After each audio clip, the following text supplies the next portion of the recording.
Power is a drug, and some men are addicts, building empires on fear, believing they are gods walking on earth. This is the story of one such god, Captain Marcus Thorne, a man who commanded fear with every breath. But this isn't a story about his power. It is the story of his undoing at the hands of one quiet, old librarian. Stay with me, and I will show you the precise moment a god realizes he is mortal, and the sound it makes when he shatters. It begins not with a bang, but with a sneer. The air inside the Sterling Point Municipal Courthouse was stale. It was the kind of air that's been breathed in and out too many times by people hoping for the best, but expecting the worst. It smelled of old paper, cheap floor polish, and a low, simmering anxiety that clung to the back of your throat. Whispers echoed off the high ceilings, bouncing around the marble floors like nervous insects. People huddled on hard wooden benches, their faces drawn and pale under the flickering fluorescent lights. They were all waiting for verdicts, waiting for justice, waiting for something, anything to happen. But mostly they were waiting for him. You didn't see Captain Marcus Thorne first. You heard him. It started as a distant, rhythmic beat, a sound so clean and precise it cut through the messy hum of the hallway. Clack, clack, clack. It was the sound of expensive, polished leather boots meeting unforgiving marble. It was a sound that didn't ask for attention. It commanded it. As the beat grew louder, the whispers in the hall began to die. People shifted on the benches, their eyes darting towards the grand entrance. A change was coming, a drop in the atmospheric pressure. The predator was entering his hunting ground. And then he appeared. Captain Marcus Thorne was a man built of sharp angles and polished surfaces. His uniform was pressed so perfectly it looked like it could draw blood.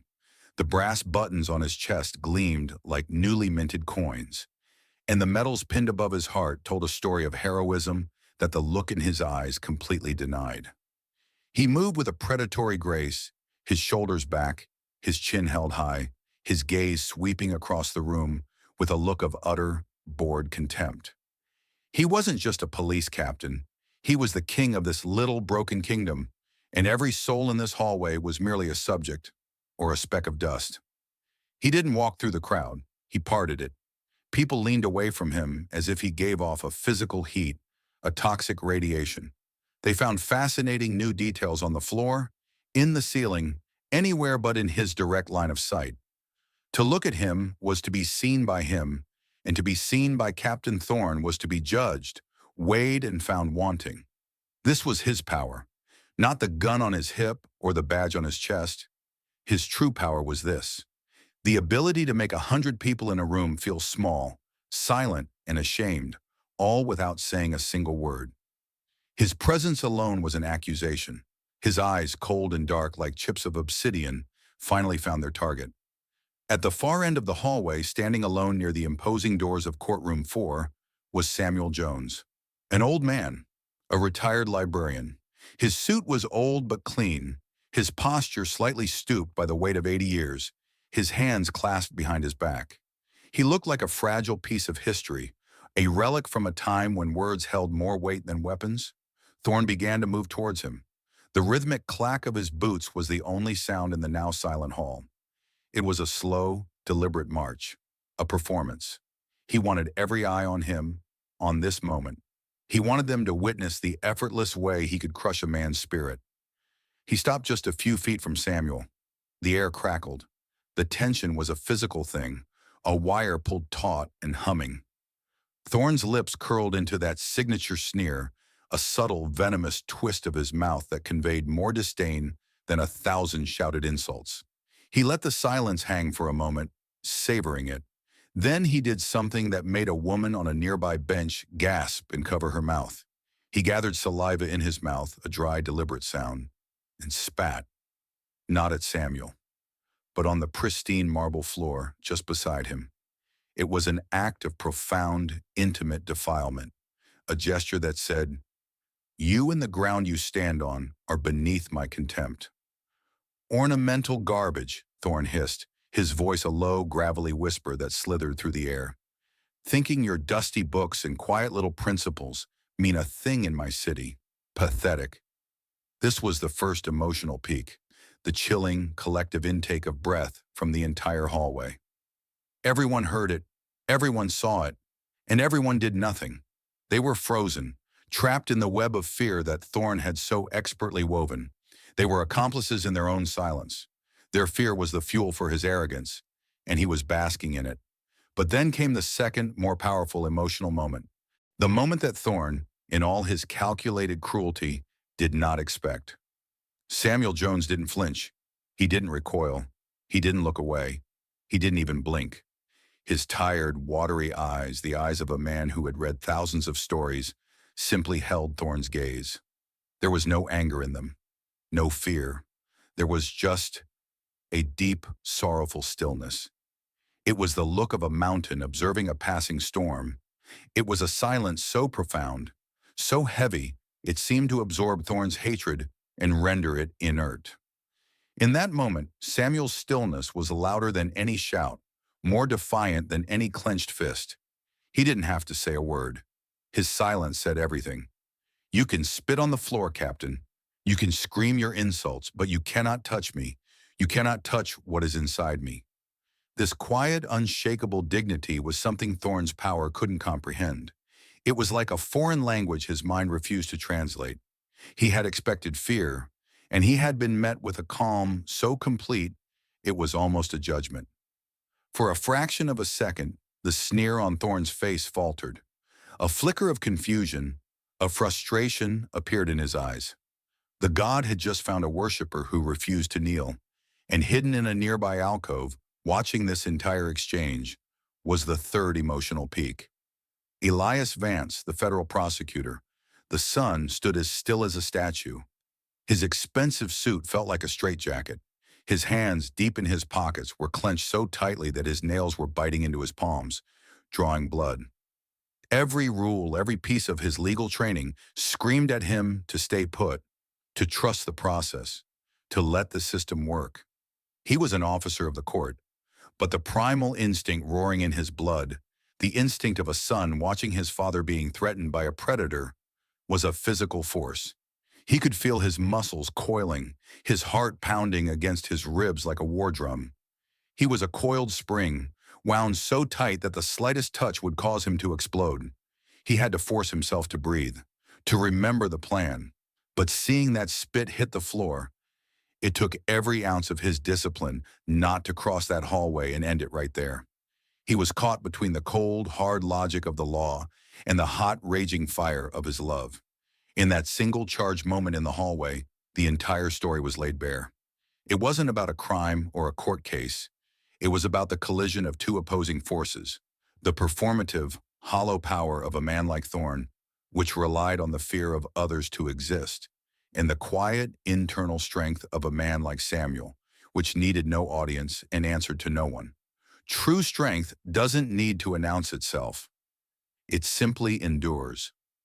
But that quiet endurance was about to be dragged from the silent hallways and tested in the one place where lies are given the same weight as truth, under the cold, unforgiving lights of the witness stand. A God built on intimidation doesn't fear a sword.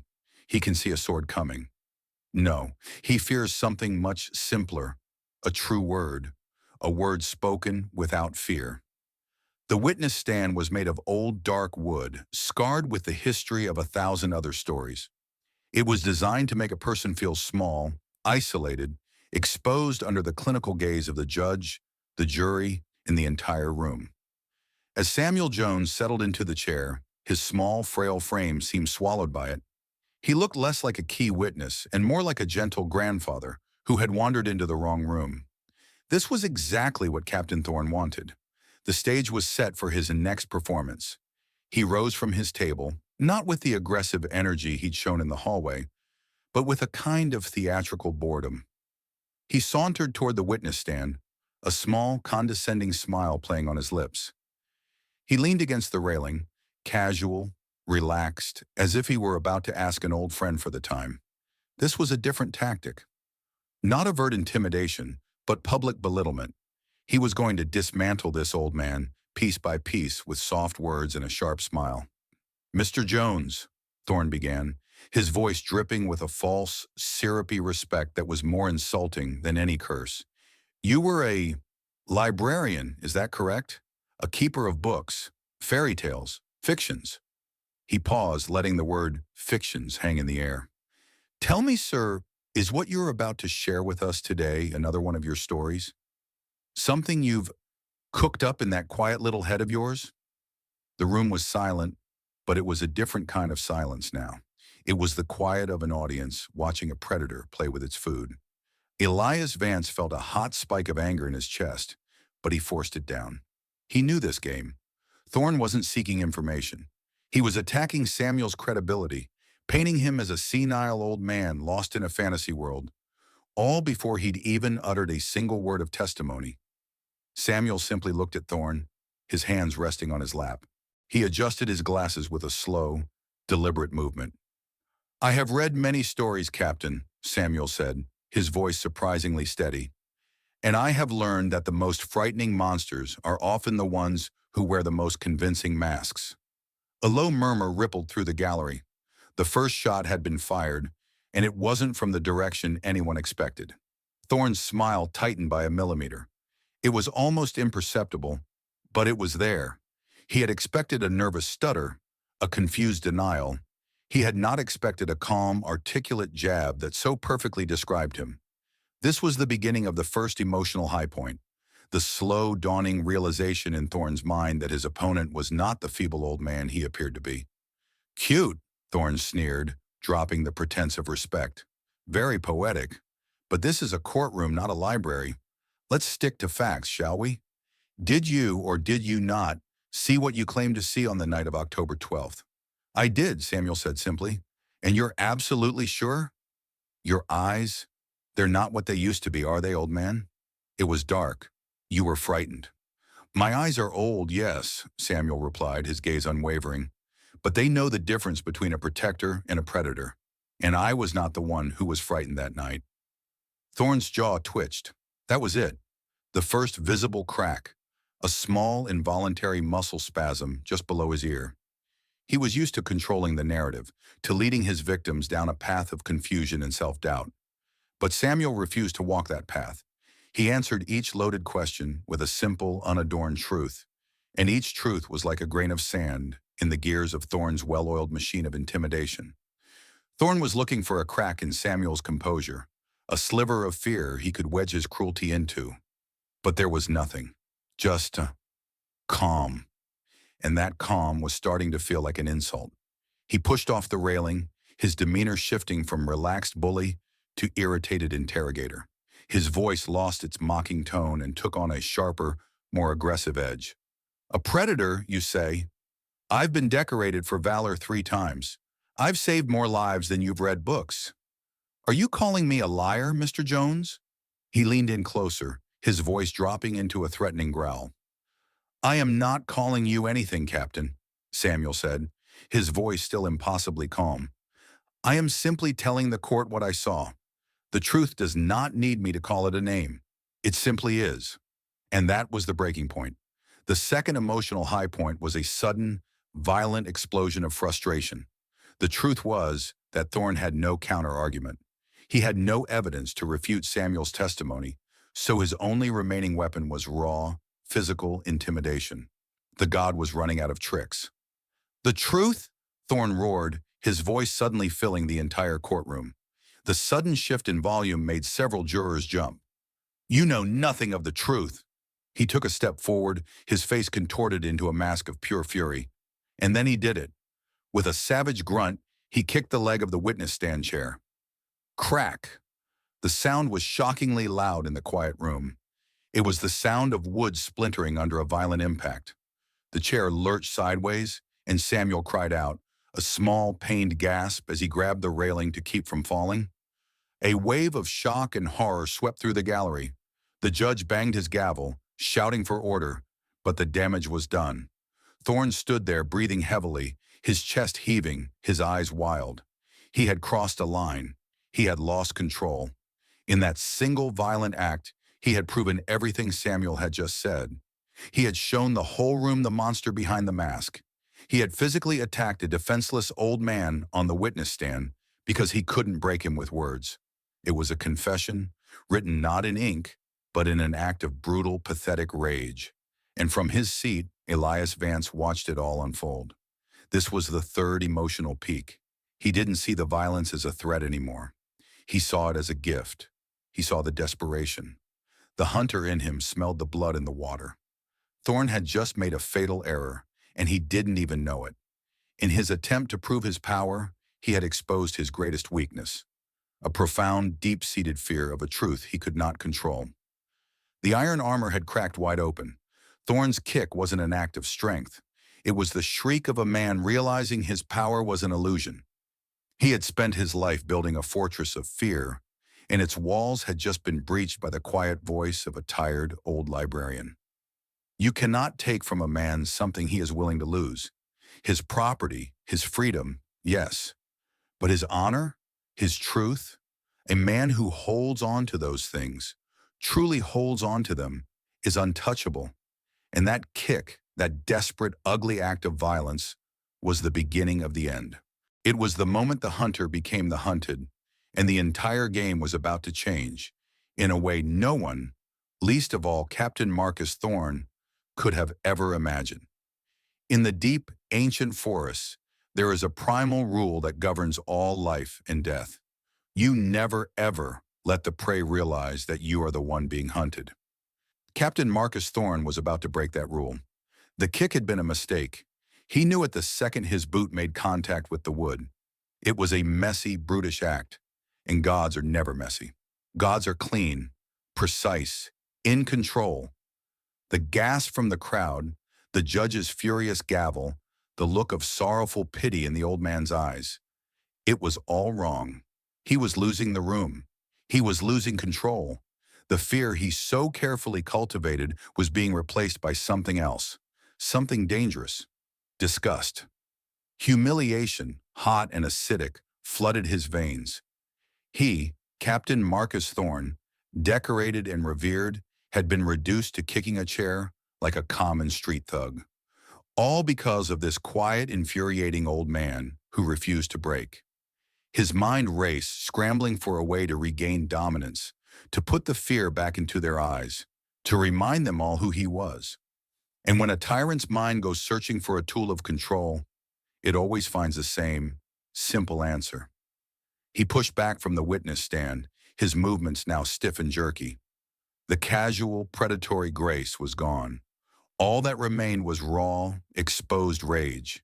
His hand drifted down slowly, deliberately, towards the holster at his side. Time in the courtroom seemed to stretch and warp. The air grew thick, heavy, and hard to breathe. It felt like the pressure dropping before a lightning strike. Every person in that room felt it. They were no longer spectators at a trial. They were hostages in a sealed room with a man whose sanity was fraying like an old rope. This was the first emotional peak, the shared, suffocating certainty that something terrible was about to happen. The world shrank to the space around Thorn's hand, the soft whisper of leather as his fingers curled around the grip, the hard, definitive click as his thumb unsnapped the holster strap. He drew. The gun, a heavy black instrument of absolute authority, seemed to absorb all the light in the room. It felt impossibly real, impossibly loud in the sterile environment. The room stopped. Air vanished. Every heart in that chamber paused between beats. Thorn raised the weapon, not pointing it wildly, but aiming it with a surgeon's steadiness directly at the chest of Samuel Jones. His face was a mask of cold, triumphant fury. This, he thought, this they would understand. This was a language that required no translation. This was the final word, the ultimate argument. "Do you still think," he drawled, his voice a low, chilling rumble, "your precious words can stop lead?" He looked at Samuel, expecting to see terror, begging, the final, satisfying collapse of that infuriating dignity. He expected to see a man preparing to die. He was wrong. What happened next was the catalyst, the spark that lit the dynamite, the second emotional high point of this story. Samuel Jones looked down the barrel of the gun. He looked at the face of the man holding it, and he did not see his own death. He saw his son. He saw Elias, trapped by his duty, forced to watch this nightmare unfold. And in that moment, a love far older and more powerful than any fear ignited in the old man's heart. He was no longer a witness. He was a father. And his final act would not be one of submission. It would be one of empowerment. His frail body seemed to straighten, to swell with a strength that didn't come from muscle, but from pure, unadulterated will. His eyes, which had been so calm and sad, now blazed with a holy fire. His lips peeled back from his teeth, not in a smile, but in a primal snarl. And he roared. It was not the voice of an old librarian. It was the sound of a lion protecting its cub, a sound torn from the very center of the earth, primal and unfiltered. It echoed off the marble walls, shattering every illusion of order and decorum. "My son will kill you!" The words detonated in the courtroom. Screams erupted from the gallery. People dove for cover. The judge hammered his gavel uselessly against the chaos. Thorn himself flinched, his aim wavering for a split second, stunned by the sheer, raw ferocity of the old man's cry. He didn't understand. It wasn't a plea. It wasn't a threat. It was a command. It was a father in his final moments, giving his son permission to unleash the storm. And the storm came. This is the third emotional peak. The moment the game ends, and a reckoning begins. Elias Vance had been sitting perfectly still, a statue carved from ice and fury. But when he heard his father's roar, something inside him, a tether to rules and reason and protocol that he had held on to for so long, finally violently snapped. He didn't rise from his seat. He exploded from it. One moment he was a prosecutor in a suit. The next he was a force of nature. He moved with a speed and precision that was terrifying to behold. He didn't shout. He didn't run. He took 3 long, purposeful strides, closing the distance between his table and the witness stand, his right hand diving inside his jacket. Thorn, still momentarily stunned by Samuel's roar, turned his head just in time to see Elias coming. He saw the look in his eyes. And for the first time in a long, long time, Captain Marcus Thorn felt a sliver of true, cold fear. He started to swing the gun towards this new threat, this unexpected variable. He was too slow. Elias's hand emerged from his jacket. But it wasn't holding a weapon. It was holding a small leather wallet. He flipped it open with a flick of his wrist. A polished silver badge caught the courtroom lights, flashing like a gunshot in the dark. And then his voice ripped through the chaos. It was not the voice of the calm, collected prosecutor. It was deep, thunderous, and absolute. It was the voice of a higher authority, a voice that expected and received total obedience. "FBI, drop it, now!" The world fractured for Marcus Thorn. His mind simply could not process what was happening.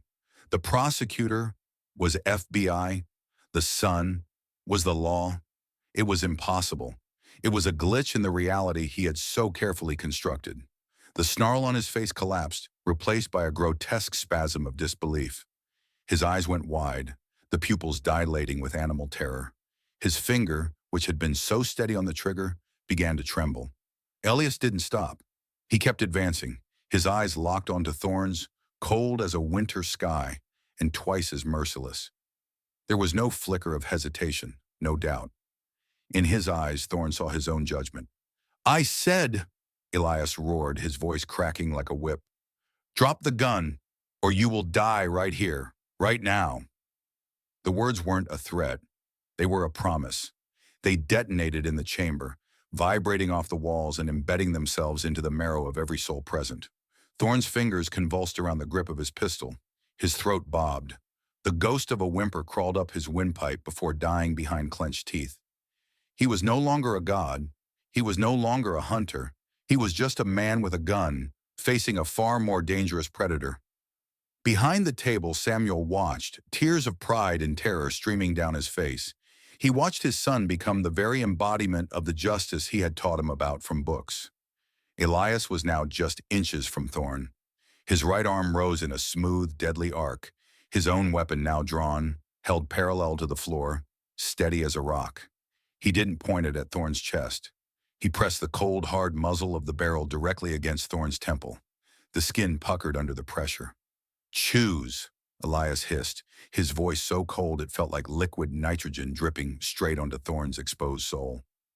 Embrace the bullet you worship so much, or drop your weapon and face the justice you've spat on your entire life. Thorn's entire body began to shake uncontrollably. His weapon, which had been his symbol of power, now felt impossibly heavy in his hand. His iron facade didn't just crack, it disintegrated. A strangled half-breath pushed through his lips. He tried to form a curse, an insult, one last act of defiance, but the words withered on his tongue, shriveling under the scorching intensity of Elias's unwavering stare. And then, a sound. Clatter. Clang. Thorn's gun slipped from his sweat-soaked fingers, falling to the marble floor with a final, pathetic, metallic shriek. It spun once, then lay still. Silent. Powerless. The reversal was complete. The power in that room had not been in Thorn's gun. It was in the quiet dignity of the old man who refused to be broken. It was in the controlled fury of the son who refused to let his father fall. True power isn't the ability to cause fear. It's the courage to stand when you are terrified.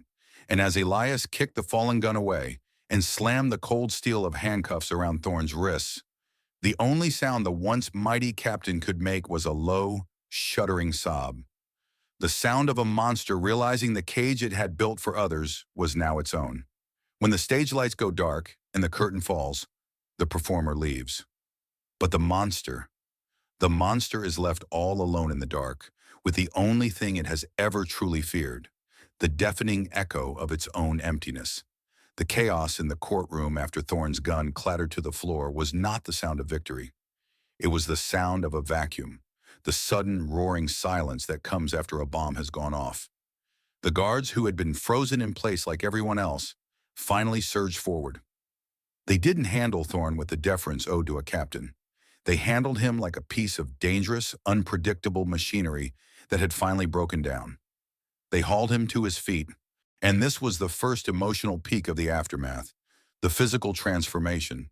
The man who had strode into the courthouse like a titan was now just dead weight. His powerful legs, which had kicked over chairs and paced with such arrogance, now scraped and dragged across the marble floor. His head was bowed, his once immaculate uniform was twisted and stained with his own spit. He wasn't a god anymore. He wasn't even a man. He was a marionette whose strings had been cut, a limp, shuddering puppet being dragged off stage. He let out a garbled, feral howl, a sound that splintered against the walls, but it had no power now. It was the desperate screech of a caged animal and nothing more. As they dragged him away, his eyes, wide and hollow, scanned the crowd, not with contempt, but with a frantic, pleading confusion. He was looking for their fear. It was all he had ever known, but he didn't find it. He only found faces staring back at him with a mixture of pity, disgust, and a chilling, final indifference. Hours later, long after the courthouse had emptied, Elias Vance sat in the quiet dark of his small apartment. The city lights glowed softly outside his window, but they offered no warmth. There was no celebration, no feeling of triumph, just the heavy, ringing silence that follows a war. In his hand, he held a phone. On the screen was an official email from his superiors at the bureau. The words were cold, bureaucratic, and utterly predictable. Effective immediately, federal prosecutor Elias Vance is suspended, pending a full internal investigation. He knew what that meant. It was the system circling the wagons. It was the institution protecting its own, even a cancerous part like Thorn. They would investigate for months, maybe years. Lawyers would file motions, memories would fade. Public outrage would move on to the next headline. Thorn, the man who had pulled a gun on his father, might very well walk away with a quiet retirement and a full pension. The system wasn't designed for justice. It was designed for self-preservation. And in that moment, Elias made a choice. The second emotional peak. It was a choice born not of rage, but of cold, hard clarity. He had followed the rules his entire life. He had believed in the process. And that process was about to fail his father. It was about to fail everyone Thorn had ever terrorized. So he would create a new process. He turned to his laptop. His fingers moved with a calm, surgical precision. For years, he had been quietly gathering string, following whispers, connecting dots on Thorne's corrupt dealings. He had compiled a file, a secret digital tomb containing every dirty secret, every falsified report, every piece of buried evidence that proved Thorne was not just a bully, but a criminal kingpin masquerading as a cop. He had kept it as insurance, hoping he would never have to use it, hoping the system would eventually work. He attached the file to an anonymous email. The recipients, a dozen of the most respected, relentless investigative journalists in the country. His finger hovered over the send button. This was the true point of no return. Not pulling a gun in the courtroom. This. With this single click, he would be ending his career. He would be burning the bridge to the life he had worked so hard to build. He would be betraying the very institution he had once loved. He thought of his father's face, calm and defiant, staring down the barrel of Thorne's gun. He thought of his mother and the spine she had forged for him from sleepless nights and quiet prayers. He clicked send. The result was a digital firestorm. The leak detonated in the public sphere like a nuclear bomb. Within hours, it was the only story that mattered. The Thorne Files.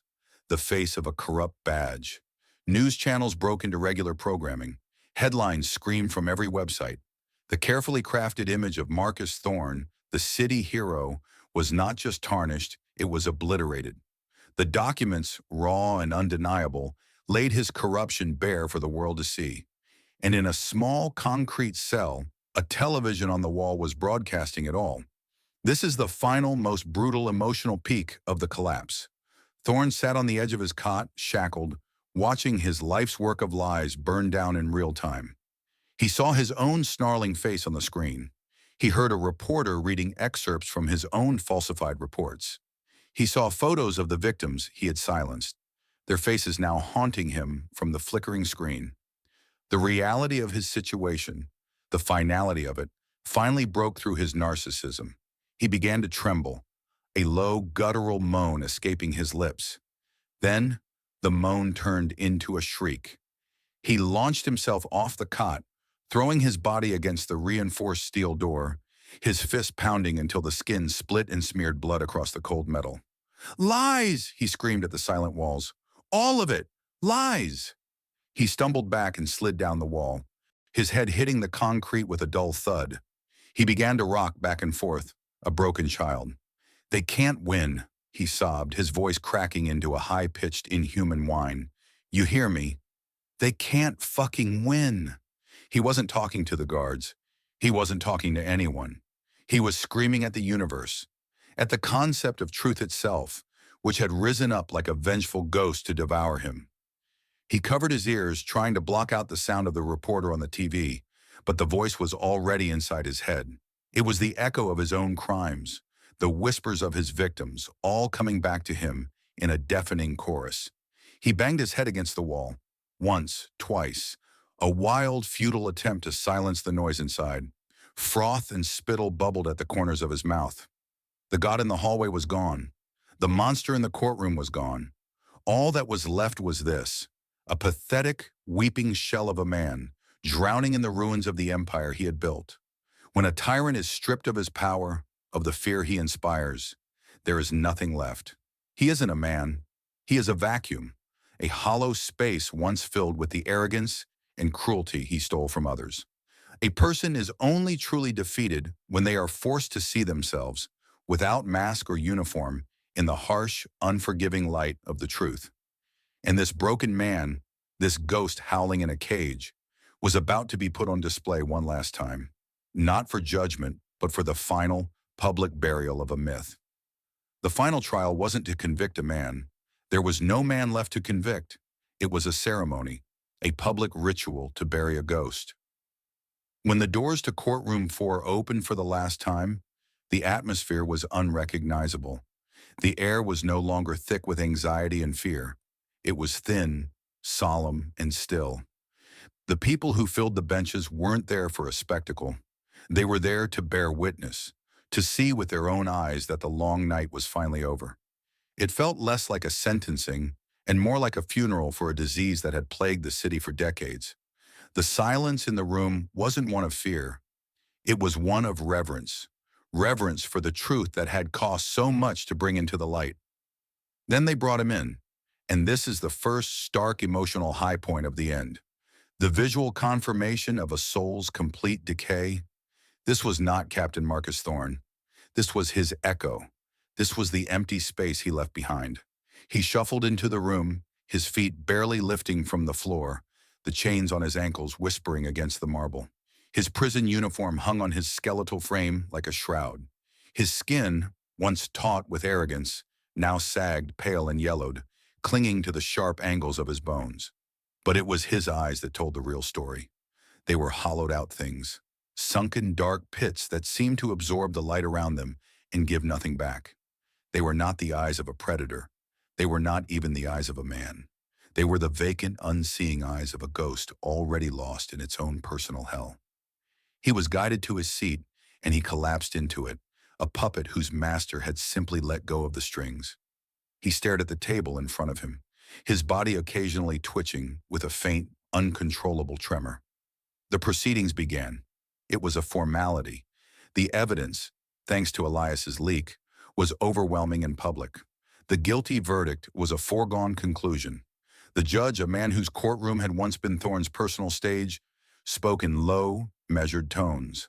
But before the final sentence was passed, he asked if there were any final statements. And Samuel Jones, the librarian, the quiet man, stood up. He didn't need a walker, but he used a simple wooden cane to steady himself.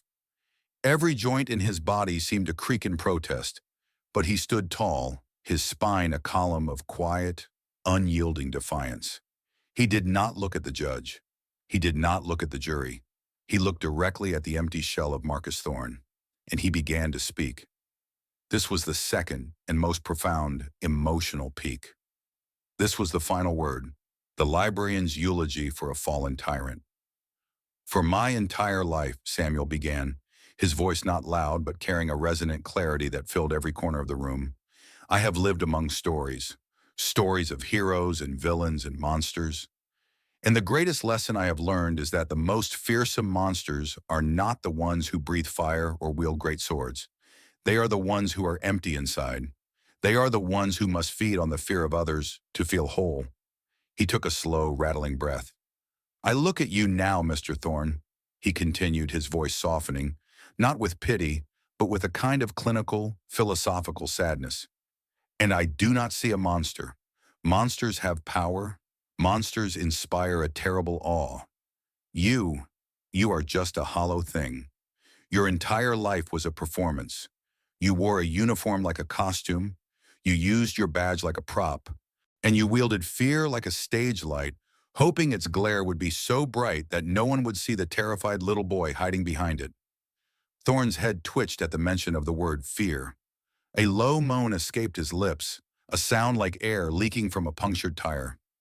You thought your greatest weapon was the gun on your hip, Samuel went on, his voice unwavering. But you were wrong. Your greatest weapon was our silence, my silence. The silence of every person in this city you bullied, you threatened, you crushed.